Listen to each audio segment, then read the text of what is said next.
जय हिंद दोस्तों। स्वागत है आपका प्रिपरेशन फॉर चैन में।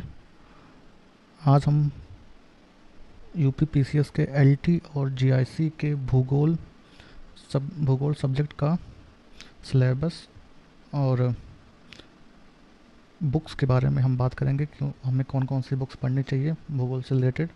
तो सबसे पहले हम शुरू करते हैं सिलेबस क्या क्या है। तो सिलेबस में सबसे पहले आता है इसमें भौतिक भूगोल, जिसके अंतर्गत हम सबसे पहला टॉपिक पढ़ेंगे जो है सौर मंडल।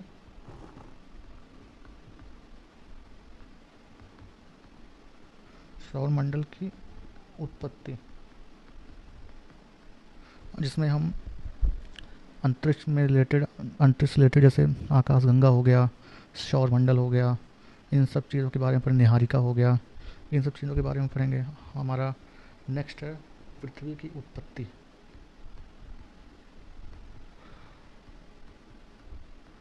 इसमें कुछ महान साइंटिस्ट का अपना ऑब्जर्वेशन है, जैसे कांट हो गए, लाप्लास हो गए। इनके कुछ सिद्धांत हैं। हमारा जो नेक्स्ट टॉपिक है उसमें है पृथ्वी का परिभ्रमण। पृथ्वी का परिभ्रमण। एक तो पृथ्वी दो तरह से परिक्रमाएं करती है। एक तो वो अपने अक्ष पे रोटेट करती है जो है, और दूसरा है वो सन के चारों तरफ चक्कर लगाती है। तो इससे रिलेटेड हम सारी चीज़ें इसमें देखेंगे जो है। उसके बाद जो हमारा नेक्स्ट टॉपिक है वो है सूर्य ग्रहण और चंद्र ग्रहण। इसमें हम पूरा पढ़ेंगे जो है सूर्य ग्रहण और चंद्र ग्रहण का प्रभाव क्या होता है और ये कैसे होता है। और हमारा नेक्स्ट टॉपिक है अक्षांश व देशांतर। ये बहुत ही इम्पोर्टेंट टॉपिक है, जिससे हमारे पूरे अर्थ पे जो है अक्षांश और देशांतर खींचे गए हैं जो है, जो कि कुछ इस तरीके से होते हैं जो है ये। और ये इन इस तरह की रेखाओं में बांटा गया हमारे अर्थ को जो है। दिस इज अक्षांश एंड देशांतर। नाउ नेक्स्ट टॉपिक इसमें हम पढ़ेंगे जो है अंतर्राष्ट्रीय तिथि।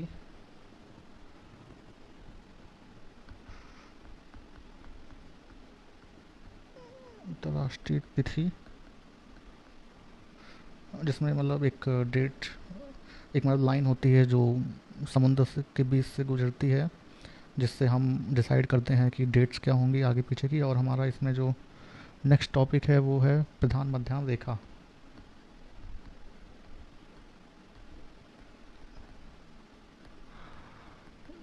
प्रधान मध्याह्न रेखा जो कि यूके से गुजरती है जो है, और इसमें इसको बोलते हैं GMT। तो इतने टॉपिक्स हमको पढ़ने हैं जो है भौतिक भूगोल में जो है, जिसमें आपका सौरमंडल की उत्पत्ति हो गया, पृथ्वी की उत्पत्ति हो गया, पृथ्वी का परिभ्रमण हो गया, सूर्य और चंद्र ग्रहण हो गया, अक्षांश देशांतर हो गया, अंतर्राष्ट्रीय तिथि, प्रधान मध्याह्न रेखा हो गया। अब नाउ हम अपने सेकंड टॉपिक के अंतर्गत आते हैं। इसी में जो है फिजिकल ज्योग्राफी में ही जो है, जिसमें हमारा है स्थल मंडल या लिथोस्फेयर, जिसमें हम अर्थ से रिलेटेड चीज़ों के बारे में पढ़ते हैं जो है। जैसे कि एक जो जो हमारा इसमें पहला टॉपिक है वो है पृथ्वी की आंतरिक संरचना। पृथ्वी की आंतरिक संरचना, जिसमें हम सियाल, सीमा और निफे के बारे में पढ़ते हैं, जो कि कुछ इस तरह से होता है। ये 3 लेयर्स में डिवाइड होता है। पृथ्वी का आंतरिक संरचना ये हो गया। अब हमारा जो इसमें नेक्स्ट टॉपिक है वो है चट्टान और उसके प्रकार।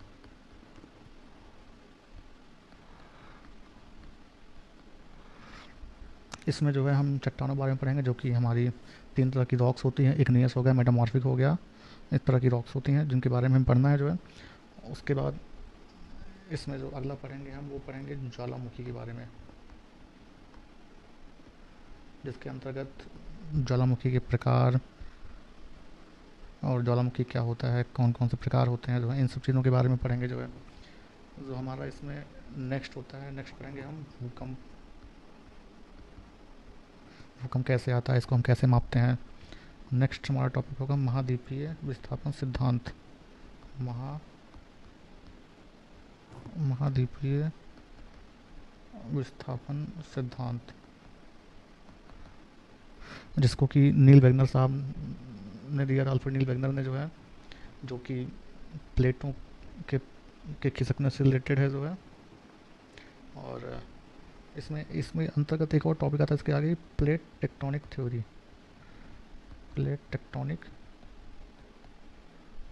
को भी हम पढ़ेंगे इसी के अंतर्गत। उसके बाद इसमें हम पढ़ेंगे जो है पर्वत निर्माण, मैदान का निर्माण, पर्वत निर्माण, मैदान निर्माण, और उसके बाद जो है अपक्षय और अपर्दन,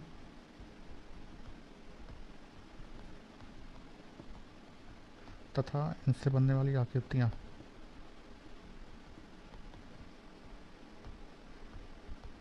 इनसे बनने वाली भू आकृति।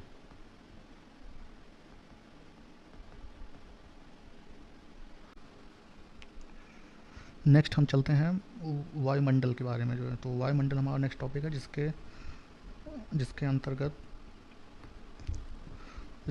हम सबसे पहले पढ़ेंगे जो है वायुमंडल का संगठन एवं संरचना। वायुमंडल का संगठन व संरचना। बेसिकली इसमें हम पढ़ेंगे कि हमारे वायुमंडल में जो बहुत सारी गैसें पाई जाती हैं, उनका कंपोजिशन क्या होता है, जैसे कार्बन डाइऑक्साइड हो गया, ऑक्सीजन हो गया, ओजोन हो गया, ज़ीनॉन हो गया। तो हम इन सब चीज़ों के बारे में इसमें पढ़ेंगे। हमारा नेक्स्ट टॉपिक इसमें होगा सूर्य तप। सूर्य तप का बेसिकली मतलब है कि सन से आने वाली जो हीट होती है, उसके बारे में हमको पढ़ना है जो है, जो कि हमारी पृथ्वी कुछ एब्जॉर्ब करती है, कुछ उसको ऊपर वापस कर देती है जो है। तो इन सब चीज़ों के बारे में पढ़ना। और सबसे बड़ी बात कि सूर्य तप तो है ही है, और साथ में इस पे जो है, इसके जो मतलब जो सूर्य का प्रकाश है, इसके वितरण को प्रभावित करने वाले कारकों के बारे में हमको पढ़ना है जो है। और इसमें हमारा नेक्स्ट है तापमान। तापमान का क्षैतिज वितरण। तापमान का क्षैतिज वितरण तथा ऊर्ध्वाधर वितरण।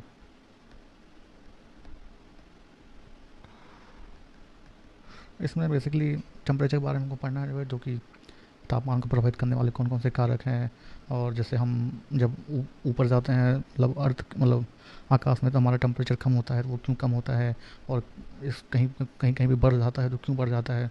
इन सब चीज़ों के बारे में हम पढ़ेंगे जो है। नेक्स्ट आता है वायुदाब। वायुदाब और पेटियाँ इसकी, और पवने, इनके बारे में पढ़ेंगे हम। हमारा नेक्स्ट है मानसून, जो कि भारत से संबंधित है। इसके फिनोमेना को पढ़ेंगे जो है। मानसून का मतलब उत्पत्ति कैसे होता है, इसके बारे में पढ़ेंगे। और हमारा नेक्स्ट टॉपिक है वर्षण। वर्षण किस किस स्वरूप व प्रकार। और जो इसमें हमारा लास्ट है, इसमें हम पढ़ेंगे जो है विश्व के जलवायु प्रदेश।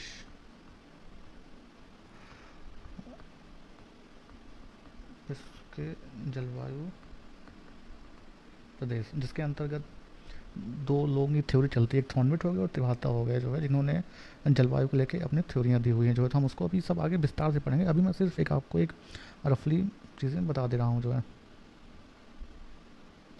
और अब चलते हैं हमारे नेक्स्ट टॉपिक पे जो है। जो नेक्स्ट है वो है जलमंडल। तो जलमंडल के जलमंडल के अंदर जो हमारा जो सबसे पहला टॉपिक है वो है महासागरीय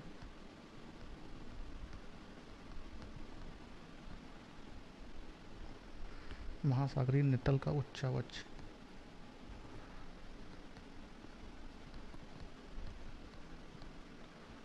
बेसिकली हमको इसमें जो है महासागर के जो हम जहाँ से शुरुआत होती है और जो उसका जो डीप पॉइंट होता है उसके बीच का पूरा हम इसको डिटेल से पढ़ेंगे जो है। उसके बाद नेक्स्ट इसमें है महासागरीय जल का तापमान, महासागरीय जल का तापमान। और इसमें हमारा जो नेक्स्ट टॉपिक है वो है महासागरीय जलधाराएं, महासागरीय। इसमें हम पढ़ेंगे कि जलधाराएं क्या होती हैं, कैसे वो चलती हैं, उनकी उत्पत्ति कैसे होती है। और एक इसमें लास्ट पढ़ेंगे ज्वार व भाटा की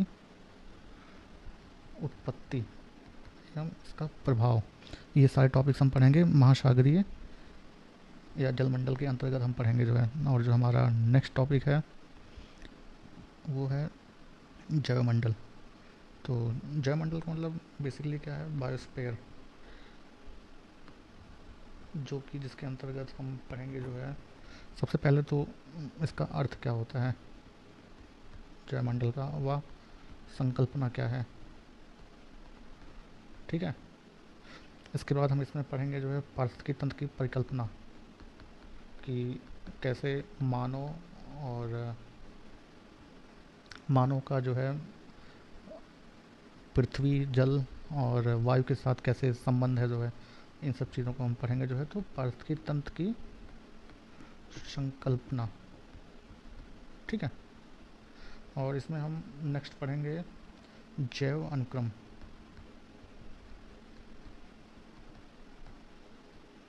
जैव अनुक्रम जो कि दो के होते हैं, एक प्राथमिक होता है और एक द्वितीयक होता है, प्राथमिक व द्वितीयक। और इसमें जो लास्ट टॉपिक होगा वो होगा विश्व के प्रमुख जीवों। बेसिकली जैसे इसमें टुंड्रा हो गया या फिर टैगा हो गया या फिर विसोती हो गया या चाइना टाइप हो गया, तो हम ये सब चीज़ें इसमें पढ़ेंगे जैवमंडल के अंतर्गत। और इतने टॉपिक्स को पढ़ने के लिए हम सिर्फ एक बुक पढ़ेंगे और वो है सविंदर सिंह की जो आती है भौतिक भूगोल। इसके अलावा और हम कोई बुक नहीं पढ़ेंगे, जो सिर्फ इन सारे टॉपिक्स को पढ़ने के लिए सिर्फ एक किताब, भौतिक भूगोल सविंदर सिंह की, जिसके अंतर्गत आपका स्थल मंडल, वायुमंडल, जलमंडल और जयमंडल ये सारे टॉपिक इसमें कवर हो जाएंगे। और अब आगे चलते हैं, जो हमारा नेक्स्ट टॉपिक है या कह लें नेक्स्ट है वो मानव भूगोल है, जिसके अंतर्गत हम बहुत सारे टॉपिक्स को पढ़ेंगे जो है। जिसमें सबसे पहला टॉपिक है जो है, जिसका मतलब मानव भूगोल होता क्या है, इसका क्षेत्र क्या है। तो उसमें सबसे पहले अर्थ एवं विषय क्षेत्र, ठीक है। और हमारा नेक्स्ट इसमें हम पढ़ेंगे जो है मानव और पर्यावरण का संबंध,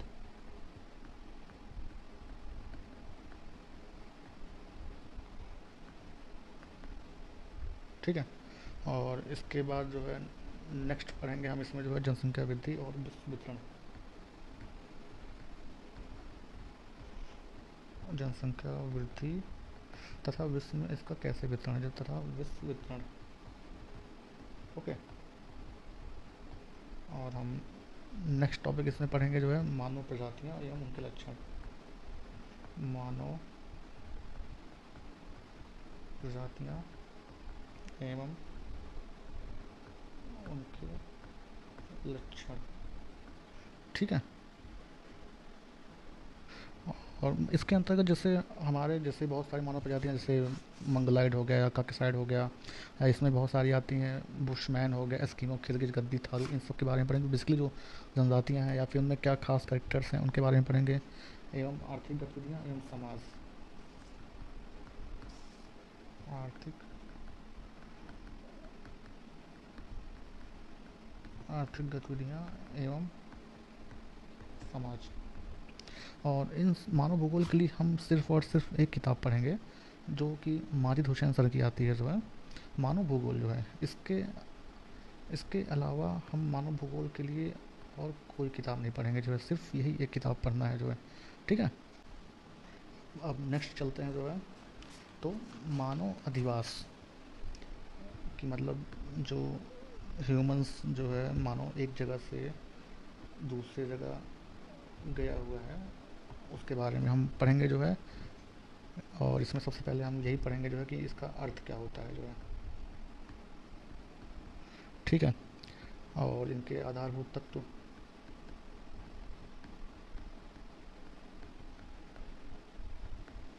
ठीक है। और उसके बाद फिर हम पढ़ेंगे अधिवास के प्रकार,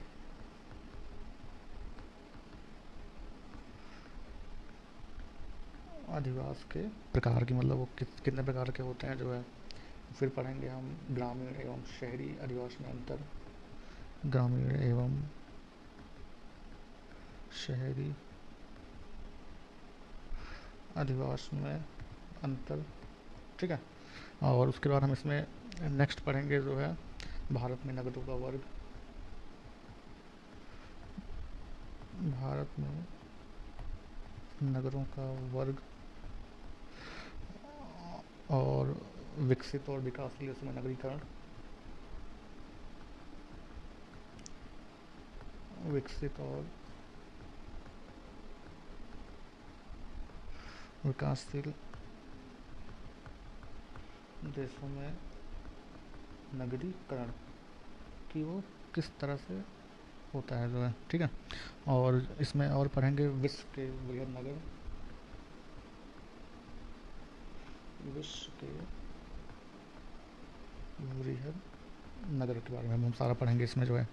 ह्यूमन सेटलमेंट है मानव अधिवास में, इसके लिए हम सिर्फ और सिर्फ एक किताब पढ़ेंगे जो कि है अधिवास भूगोल, एच डी मौर्य की आती है जो है, ठीक है। इसके अलावा हम और कोई किताब नहीं पढ़ेंगे, सिर्फ यही एक किताब पढ़ेंगे इसके लिए जो है, ठीक है। अब हम चलते हैं नेक्स्ट, नेक्स्ट जो है, तो नेक्स्ट है हमारा आर्थिक भूगोल।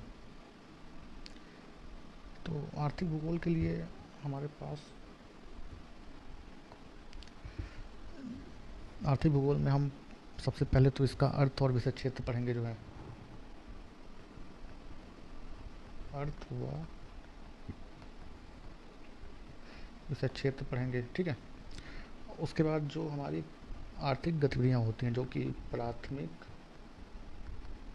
या कह लें क्रियाएँ, जो कि प्राथमिक, द्वितीयक व तृतीयक क्रियाएँ होती हैं, ठीक है। ये सब हम पढ़ेंगे जो है। उसके बाद फिर इसमें हम कृषि से रिलेटेड पढ़ेंगे जो है, ठीक है। जिसमें हम जैसे मान लीजिए गन्ना हो गया, गेहूँ हो गया, गन्ना, गेहूँ, चावल का उत्पादन, तो हम इसमें भौगोलिक दशाओं को भी देखेंगे कि हमें इसमें कितनी वर्षा चाहिए होगी या बीज किस तरह से होते हैं, इन सब चीज़ों के बारे में पढ़ेंगे। और साथ में विश्व में इनका वितरण, ठीक है। ये हो गया।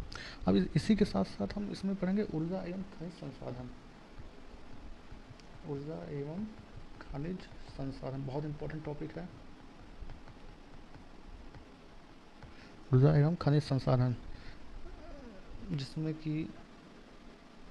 जिसमें कि हम पूरा पढ़ेंगे जो है कि कौन कौन से मतलब खनिज हो गया, जैसे आपका बॉक्साइट हो गया या फिर लोहा हो गया, इन सब चीज़ों के बारे में पढ़ेंगे। फिर उद्योगों का स्थानीयकरण कैसे होता है जो है, ठीक है।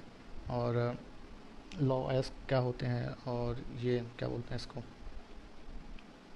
परंपरागत एवं गैर परंपरागत ऊर्जा के क्षेत्र, और ठीक है। ये सब हम पढ़ेंगे इसमें आर्टिकल। अभी मैं सिर्फ आपको एक समरी बता रहा हूँ शॉर्ट फॉर्म में, जब हम आगे पढ़ेंगे तो डिटेल में मैं आपको सारी चीज़ें बताऊँगा जो है। और इसमें हम पढ़ेंगे विश्व के प्रमुख व्यापार, विश्व के प्रमुख प्रमुख व्यापार मार्ग एवं पत्तन, मतलब पत्तन मतलब आपका बंदरगाह संबंधित है। तो इसमें हम ये सब सारी चीज़ें पढ़ेंगे। और इसके लिए हम सिर्फ एक किताब पढ़ेंगे, वो है आर्थिक भूगोल के मूल तत्व, जो कि डॉक्टर अलका गौतम जी की किताब है जो है, जो कि सादा पुस्तक भवन प्रयागराज से प्रिंट होती है जो है। तो हम ये किताब पढ़ेंगे इसके अंतर्गत जो है, और इसके अलावा और हमें कोई किताब नहीं पढ़नी है जो है, ठीक है। अब हम आते हैं नेक्स्ट जो है, तो नेक्स्ट है भारत का भूगोल, बहुत इंपॉर्टेंट है। लगभग मान के चलिए कि अगर 100 क्वेश्चन ज्योग्राफी के आ रहे हैं तो लगभग लगभग 40 से 50% का वेटेज आप मान के चलिए कि इसी का रहेगा जो है भारत का भूगोल जो है। और इसके अंतर्गत सबसे पहले हम यही पढ़ेंगे इसकी स्थिति, ठीक है। स्थिति के बाद फिर इसका विस्तार, अंतर्राष्ट्रीय सीमाएं,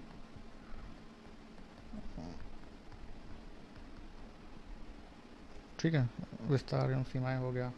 फिर हम इसमें पढ़ेंगे जो है वर्षा, वन, यातायात।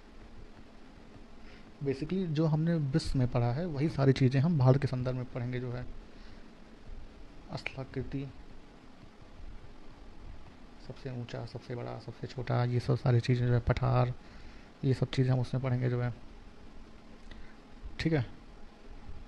और इसके बाद फिर हम इसमें पढ़ेंगे जो है जैसे वन संसाधन निर्वरीकरण हो गया, वन से संबंधित जो समस्याएं हैं, जलवायु प्रदेश, ये सब सारी चीज़ें हम भारत के अंतर्गत पढ़ेंगे जो है। और हालांकि ये बहुत छोटे में लिख दिया बट ये काफ़ी डीप है जो है, मतलब बहुत ही बड़ा है जो है, ठीक है। और इसके लिए हम सिर्फ एक किताब पढ़ेंगे, वो है माजिद सर की जो है भारत का भूगोल। ये 9 संस्करण है बट अभी इसका 10वां संस्करण मार्केट में उपलब्ध है, तो आप चाहें तो वो ले सकते हैं जो है, ये पढ़ सकते हैं। अब हम चलते हैं नेक्स्ट जो है विश्व का प्रादेशिक भूगोल। हालांकि ये जो टॉपिक है ये आपका जो है बेसिकली जीआईसी के लिए है जो है, क्योंकि जीआईसी में ये ज़्यादा पूछता है विश्व का प्रादेशिक भूगोल जो है। और अगर आप देखेंगे जो है एलटी के लिए तो एलटी में ये उतना नहीं है जो है। तो इसमें जैसे प्रादेशिक भूगोल में जो है जो कि महाद्वीप हैं उनके बारे में पढ़ना है सारा का सारा जो है, विश्व के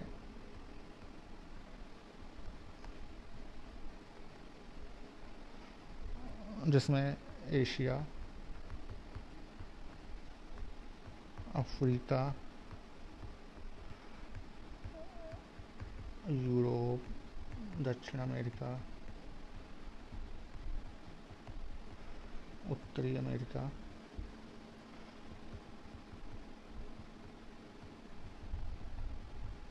उत्तरी अमेरिका,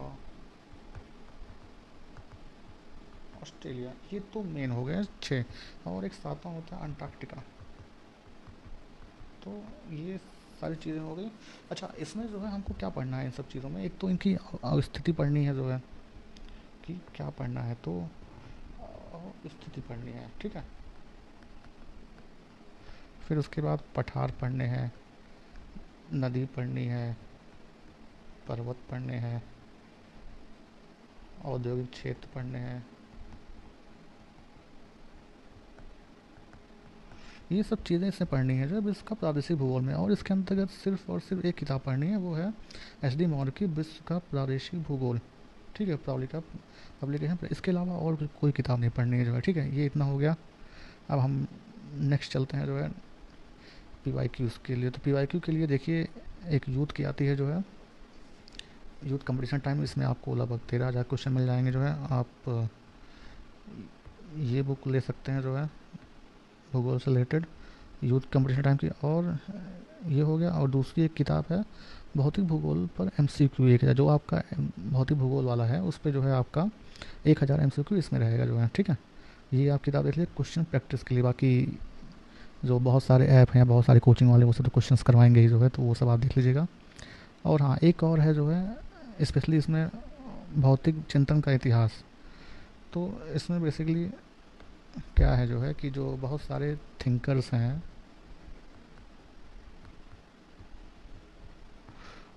थिंकर्स व उनके विचार, तो इनको पढ़ना है जो है थिंकर्स के बारे में। इससे बहुत ज़्यादा 1 2 3 क्वेश्चन आ सकते हैं, बहुत ज़्यादा इसमें डीप नहीं आएगा।